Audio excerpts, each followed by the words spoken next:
IB express న్యూస్కి స్వాగతం. సంగారెడ్డిలో క్రిస్మస్ సందర్భంగా మనబిన్ ఫౌండేషన్ ఎంఏ నుమాన్ ఆధ్వర్యంలో పలు చర్చిలలో ఫాస్టర్లతో కలిసి క్రిస్మస్ కేక్ కట్ చేసి శుభాకాంక్షలు తెలిపారు. మనబిన్ ఫౌండేషన్ ఆధ్వర్యంలో క్రిస్మస్ సంబరాలు అంబరాన్ని అంటాయి. లోకరక్షకుడు యేసుక్రీస్తు జన్మదినం సందర్భంగా మల్కాపూర్లోని సౌందర్య సియోను ప్రార్థన మందిరంలో ప్రముఖ స్వచ్ఛంద సామాజిక సేవా సంస్థ మనబిన్ ఫౌండేషన్ చైర్మన్ ఎంఏ మోకీం తనయుడు ఎంఏ నుమాన్ ఆధ్వర్యంలో ఫాస్టర్ ఎంఎస్ పాల్ సమక్షంలో ప్రత్యేక ప్రార్థనలు నిర్వహించి క్రిస్మస్ కేక్ కట్ చేసి అందరికీ క్రిస్మస్ పర్వదిన శుభాకాంక్షలు తెలిపారు.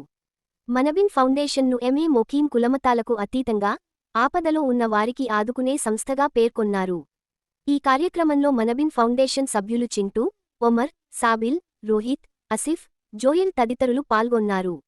అదే విధంగా Sangareddy kings palace green church, Malkapur Sharon church, Pothireddypalli rock church, బైపాస్లోని కన్ఫర్ట్ చర్చిలలో మనబిన్ ఫౌండేషన్ ఆధ్వర్యంలో ఫాస్టర్ల సమక్షంలో కేక్ కట్ చేసి క్రిస్మస్ వేడుకలు నిర్వహించారు.